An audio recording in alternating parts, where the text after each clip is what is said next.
कर्म करे किस्मत बने, जीवन का यह मर्म, प्राणी तेरे हाथ में, तेरा अपना कर्म, तेरा अपना।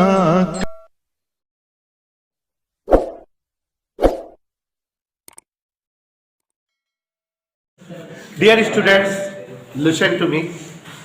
प्यारे बच्चों, कल तक हम लोगों ने एक अलग टॉपिक का पढ़ाई किया। जैसा कि हमारे बीच रोहन आए हुए हैं और प्रयास करेंगे सुबह उठ जाएंगे, ठंडी में कम करा दे रहा हूँ। और अब आप सभी अपने साथियों को बता दीजिए कि अब मोस्टली इसी टाइम पढ़ाएंगे तो ज़्यादा बेहतर रहे, कोई दिक्कत किसी को नहीं रहेगी। तो जैसा कि देवेश जी जान रहे हैं, एक टॉपिक की पढ़ाई हो गई इस चैप्टर में। चैप्टर का नाम था उसमें स्थानांतरण। आज से दूसरे टॉपिक की पढ़ाई होगी, जैसा कि सोनम जी आप जान रहे हैं। देखो, ऐसा है कि अगर ये कोई वस्तु है, अगर इस वस्तु पर हम उष्मा आपतित कराए, गिराए, देयर विल बी 3 घटना। कई घटनाएं होंगी बेटा? 3 प्रकार की। जब किसी सतह पर उष्मा आपतित होती है या किसी पृष्ठ को उष्मा दी जावे है तो 3 घटना होती है। देवेश भाई समझोगे? जैसे बेटा ये कोई पृष्ठ है, ठीक? इस पृष्ठ पर ध्यान से समझो, मैं ट्रिक बता रहा हूं, परिभाषा याद कर देती। अगर इस पृष्ठ पर उष्मा आपतित हो, उष्मा आके गिरे, मान लो 80 कैलोरी उष्मा गिरे। कितना कैलोरी? तो जब किसी पृष्ठ पर उष्मा आके गिरती है या आपतित होती है तो यहां 3 घटनाएं पृष्ठ करते हैं। इस उष्मा जैसे पृष्ठ पर गिरी है का कुछ भाग पृष्ठ खा लेगा, अवशोषित कर लेगा। कुछ भाग तल से टकरा कर परावर्तित हो जाएगा। शेष भाग पृष्ठ से अपवर्तित हो जाएगा, पारगमित हो जाएगा, पछुआरे निकल जाएगा। तो क्या बात करें हम हिमांशु डान, फिर से बताएं कि जब किसी पृष्ठ पर डोला रोला गोला उष्मीय विकिरण या उष्मा आपतित होती है तो वहां क्या घटना होती बेटा? उष्मा का कुछ भाग पृष्ठ द्वारा क्या हो जाता है? कुछ भाग पृष्ठ द्वारा और कुछ भाग पीछे क्या हो जाता है? बाहर निकल जाता है, पारगमित हो जाता है, ट्रांसमिट हो जाता है। तो यहां पर देखो जरा, एक मिनट, हम इस पृष्ठ पर जो है 80 कैलोरी उष्मा गिराए। कितना कैलोरी उष्मा गिराए? 80 कैलोरी। इस पृष्ठ ने 10 कैलोरी उष्मा अवशोषित किया। कितना उष्मा खा लिया? पृष्ठ से परावर्तित हुई 30 कैलोरी उष्मा। क्या कैलोरी उष्मा? परावर्तित हो गई कि नहीं? कुछ उष्मा परावर्तित हुई। तो जब 80 कैलोरी आपने गिराया, कितना कैलोरी इसने अवशोषित किया? कितना परावर्तित किया? शेष क्या किया होगा? पारगमित, पीछे निकल गई होगी, पारगमित हो गई होगी। कितना हुई होगी? 30 10 40, 80 40 गेंद 40। ये क्या हो गई? पारगमित हो गई, बाहर निकल गई, ट्रांसमिटेड हो गई। तो इसका मतलब यह हुआ साजिद नाडिया वाला कि अगर किसी पृष्ठ पर उष्मा आपतित होवे है तो उष्मा का कुछ भाग पृष्ठ द्वारा अवशोषित, अवजार्ब, और कुछ भाग पृष्ठ द्वारा परावर्तित और शेष भाग पृष्ठ द्वारा पारगमित हो जाएगा। ठीक है। अब बच्चों यहाँ 3 जो है डेरिवेशन या 3 परिभाषाएं आपको पढ़नी है। मतलब आप सुनते रहना, इस लेसन में कारण बताओ, क्वेश्चन बहुत बताऊंगा रोहन। तो 3 परिभाषाएं यहाँ बनेगी। एक परिभाषा बताऊंगा, शेष की आप बता लेना। अवशोषण क्षमता, क्या बोल रहे हैं हम? या अवशोषकता, एब्जॉर्बिव इस मान ए से लिखा जाता है, इसका मतलब हुआ 10/80। अब परिभाषा समझा का कहे अवशोषकता परिभाषा। रोहनवा देख ट्रिक बताओ तही परिभाषा बनवाए के। 10 का हुआ जितना अवशोषित भावा पृष्ठ के ऊपर, 80 का हुआ जितना पृष्ठ पे आपतित भरहन, दोनों का अनुपात का हुआ अवशोषण क्षमता या अवशोषकता। तो परिभाषा कैसे बने? पृष्ठ द्वारा अवशोषित ऊष्मीय विकिरण तथा पृष्ठ पर आपतित संपूर्ण ऊष्मीय विकिरण का अनुपात पृष्ठ की अवशोषण क्षमता या अवशोषकता कहलाती है। किससे लिखा जाता है डोला? ए से। अब कोई बोलेगा नहीं कितना पृष्ठ द्वारा परावर्तित भावा और कितना आपतित भरहन पृष्ठ पे, एक ही अनुपात का कहा जाए परावर्तन क्षमता या परावर्तकता। तो शिवांशु परिभाषा कैसे बने? पृष्ठों द्वारा परावर्तित ऊष्मीय विकिरण की मात्रा तथा पृष्ठ पर आपतित संपूर्ण ऊष्मीय विकिरण की मात्रा का अनुपात परावर्तकता या परावर्तन क्षमता कहलाती है। इसको हम आर से लिखते हैं। कोई डाउट? समझ में आया? पृष्ठ ने कितना ऊष्मीय विकिरण पारगमित किया है? तो पृष्ठों द्वारा पारगमित ऊष्मीय विकिरण तथा पृष्ठ पर आपतित संपूर्ण ऊष्मीय विकिरण का अनुपात पारगमन क्षमता, ट्रांसमिटिव या पारगम्यता कहलाती है। तो क्या परिभाषा बन गई? आर के अलग, ए के अलग, टी के अलग। तीन परिभाषा होगी कि ना? कठिन तरह है, समझ में आएंगे। तो अब अगर किसी पृष्ठ पर ऊष्मा आपतित होती है तो कई घटनाएं होती हैं। आपतित ऊष्मीय विकिरण का कुछ भाग पृष्ठ द्वारा अवशोषित हो जाता है, कुछ भाग पृष्ठ द्वारा परावर्तित हो जाता है, कुछ भाग पृष्ठ से जो है पारगमित हो जाता है। अगर हमसे कहा जाए अवशोषण क्षमता की परिभाषा दीजिए, दीपक के ढकेल बताओ अवशोषण क्षमता या अवशोषकता की परिभाषा। ट्रिक बता दिया मैंने। पृष्ठ द्वारा अवशोषण किए गए विकिरण और संपूर्ण विकिरण। गुड, ऐसे ही ना? समझ में आ रहा है ना? पृष्ठ द्वारा अवशोषित ऊष्मीय विकिरण तथा पृष्ठ पर आपतित संपूर्ण ऊष्मीय विकिरण का अनुपात अवशोषण क्षमता या अवशोषकता कहलाती है। पृष्ठ द्वारा परावर्तित ऊष्मीय विकिरण तथा पृष्ठ पर आपतित संपूर्ण ऊष्मीय विकिरण का अनुपात परावर्तकता या परावर्तन क्षमता कहलाती है। पृष्ठ द्वारा पारगमित ऊष्मीय विकिरण तथा पृष्ठ पर आपतित संपूर्ण ऊष्मीय विकिरण का अनुपात पारगमन क्षमता या पारगम्यता कहलाती है। अब यहां उन्हें जी एक चीज और है बेटा, जानकारी बड़ी मजेदार है। तीनों क्षमता अगर हम जोड़े, कौन कौन क्षमता जोड़े? A + R + T अगर जोड़े, देवेश देखो A कितना आएगा? 10/80। R कितना आएगा? 20/80। और T कितना आएगा? तो लघुत्तम सम में 80 हो गया। ऊपर का हुआ है 30, 10, 40, 40, 80/80 जोड़ कितना आएगा?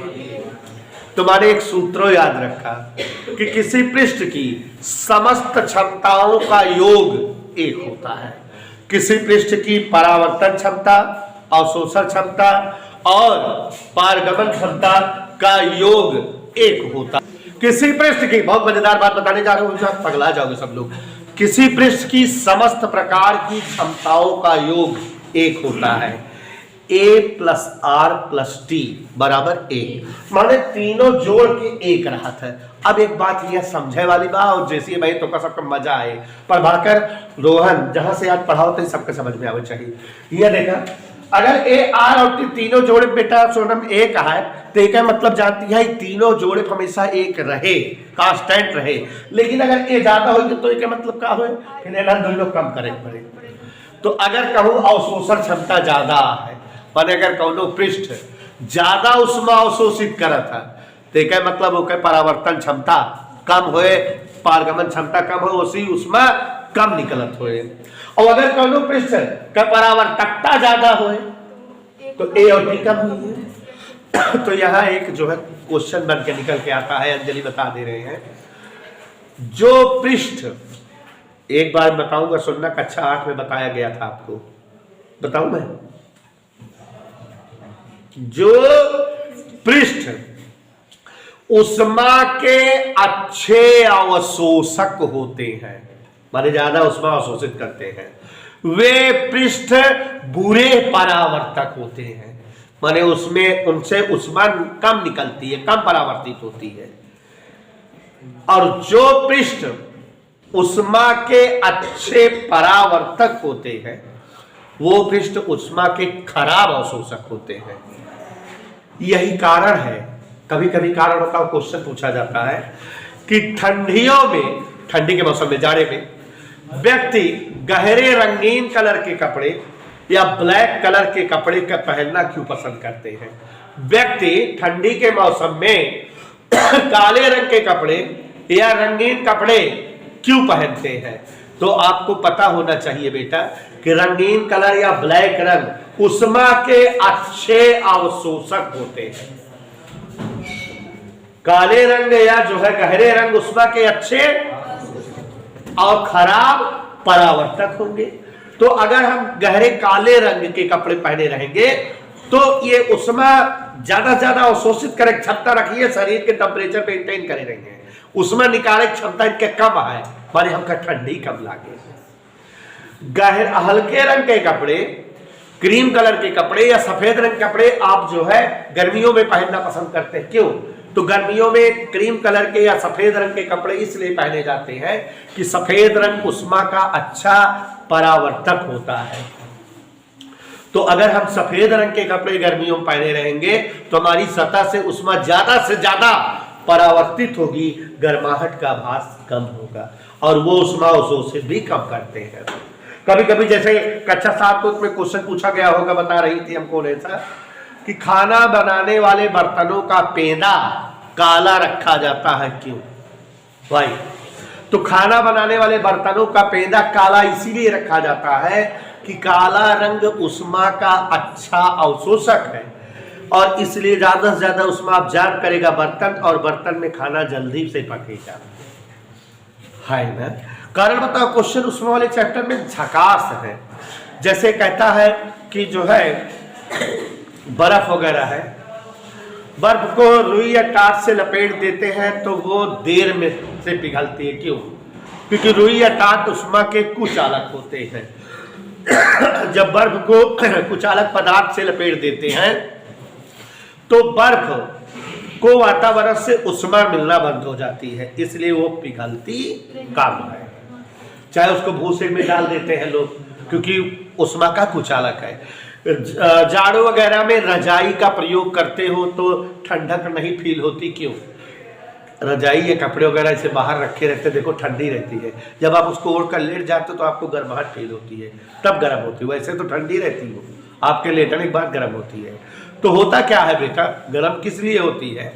रजाई ऊपर का पोर्शन गर्म ठंडा रहेगा, नीचे का गर्म, क्योंकि जो है रजाई में रुई भरी रहती है, रुई में जो वायु वगैरह भर जाती है वो उष्मा की कुचालक होती है। तो वातावरण और आपके शरीर के बीच कुचालक मटेरियल आ गया है तो आपके शरीर से उष्मा वातावरण में नहीं जा पाती, इसलिए जो है आपको ठंडक का आभास नहीं लगता और नीचे का टेम्परेचर गर्म बना रहता है, ऊपर का टेम्परेचर ठंडा रहता रह क्या। इधर क्लियर? ऐसे ही बहुत सारे कारण बताओ क्वेश्चन है। एक 19 से पूछा जा रहा है कि ठंडियों में खाना ज्यादा खिलाता है, क्यों? ज्यादा खाते हैं आदमी ना, ठंडी में भूख ज्यादा लगती है, ज्यादा भोजन, 2 रोटी बजाय 4 ढकेल जाते हैं, ये सवेरे में उठ के बासी खा लेते, झूठ न बोलो। तो ठंडियों में भोजन क्यों ज्यादा खवाता है? क्योंकि बेटा ठंडी में ठंडी लगती क्यों है? जब हमारे शरीर से उष्मा वातावरण अवशोषित करता है, लेता है, तो हमें ठंडक का आभास होता है, हमें ठंडी लगती है। तो हमारे शरीर से उष्मा जब वातावरण में जाती रहती है तो शरीर से उष्मा की क्या होती रहती निरंतर? हानि या कमी। और उष्मा की हानि या कमी को पूरा करने के लिए आपको अतिरिक्त ऊर्जा चाहिए और ऊर्जा आपको भोजन से मिलती है, तो इसलिए ढकेले लागत है, ज्यादा भोजन की डिमांड होती है। ठंडियों में कारण होता क्वेश्चन है ना सर, ठंडी के मौसम में व्यक्ति अपने शरीर को एकदम सिकोड़ लेता है, सिकोड़ बिगड़े तुम गदिया जाते ना, क्यों? तो ठंडी में व्यक्ति अपने शरीर को सिकोड़ लेता है, वृत्ताकार या गोलाकार शेप देता है। क्यों? क्योंकि गोले का क्षेत्रफल सबसे कम होता है। पृष्ठतनाव वाले चैप्टर पढ़ाए थे। तो वैज्ञानिक रीजन है, ठंडियों में जंतु जो है अपने शरीर को सिकोड़कर गोलीय रूप देता है, और जिससे उसके शरीर का क्षेत्रफल कम से कम रहे और वातावरण में शरीर का जो है संपर्क कम से कम हो, उष्मा हानि या ऊर्जा हानि जो है कम से कम हो, ठंडी कम लगे, इसलिए सिकोड़ लेता है व्यक्ति ठंडियों में अपने शरीर को। तो ऐसे ही बहुत सारे कारण बताओ क्वेश्चंस इस चैप्टर में मिलेंगे। एक और हेडिंग बता दे रहे हैं, ध्यान से सुनो जरा। 3 क्षमता थी, एक और उत्सर्जन क्षमता या उत्सर्जकता, ई से लिखा जाता है। NNART रहें इकावा ई। देखो सब मिलत जुलत नाम है, थोड़ गड़बड़ाता है। जैसे जब कोई वस्तु बहुत ज्यादा ताप पर हो जाती है 600-700 डिग्री सेंटीग्रेड टेम्परेचर पे, तो उसकी सतह से उष्मा वातावरण में उत्सर्जित होने लगती है। तब तो आप ऐसे हाथ लगाते हो तो तापते हो, आपको आ गया उष्मा का आभास होता है। ऐसे ही तो बच्चों यहाँ ध्यान दीजिएगा, कोई पृष्ठ हो, उसका क्षेत्रफल एकांक माने छोटा सा हो, और 1 सेकंड में जितना उष्मा उत्सर्जित करे, पृष्ठों के प्रति एकांक क्षेत्रफल से प्रति एकांक समय में उत्सर्जित उष्मा की मात्रा उत्सर्जक क्षमता या उत्सर्जकता कहलाती है। समझे बेटा? पृष्ठों के प्रति एकांक क्षेत्रफल से उत्सर्जित उष्मा की मात्रा उत्सर्जन क्षमता या उत्सर्जकता कहलाती है। ठीक है ना बेटा? क्लियर? तो पृष्ठों के प्रति एकांक, क्षेत्रफल एकांक हो चाहे समय एकांक, फिर जितना उष्मा उत्सर्जित हो क्या हुआ? उत्सर्जन क्षमता या उत्सर्जकता। एक शब्द और है ब्लैक बॉडी, आदर्श कृष्णिका। एक ऐसी वस्तु जे अपने सतह पर आपतित संपूर्ण उसमें विकिरण कर पूर्ण रूप से अवशोषित कर ले। मतलब ऐसी कौनो वस्तु हो बेटा जेकरे ऊपर जो ना जितनी उष्मा गिरावा पूरी उष्मा वो अवशोषित कर लिए, खा लिए, उसी पृष्ठ को क्या कहते हैं? Black body. समझ में आया? और दुनिया में ऐसी कोई वस्तु नहीं है जो अपनी सतह पर आपतित संपूर्ण उष्मा को 100% अवशोषित कर ले। माना जाता है जो काजल होता है, काजल जानते हो ना, आंखों में लगाने वाला काजल 90% लगभग जो है तो उष्मा को अवशोषित कर लेता है। 99% अवशोषित कर लेता, 100% ये भी नहीं अवशोषित कर पाता। तो काजल आदर्श कृष्णिका या ब्लैक बॉडी है। और इसके बाद एक और जो है वस्तु आजकल मिली है, प्लेटिनम की राख। जब प्लेटिनम को जला दिया जाए तो जो प्लेटिनम की राख मिलती है वह भी जो है आदर्श कृष्णिका है, माने वह भी जो है एक पूर्ण अवशोषक है उष्मा की। ठीक है? तो ये सब शब्द जो है जो आपने सुना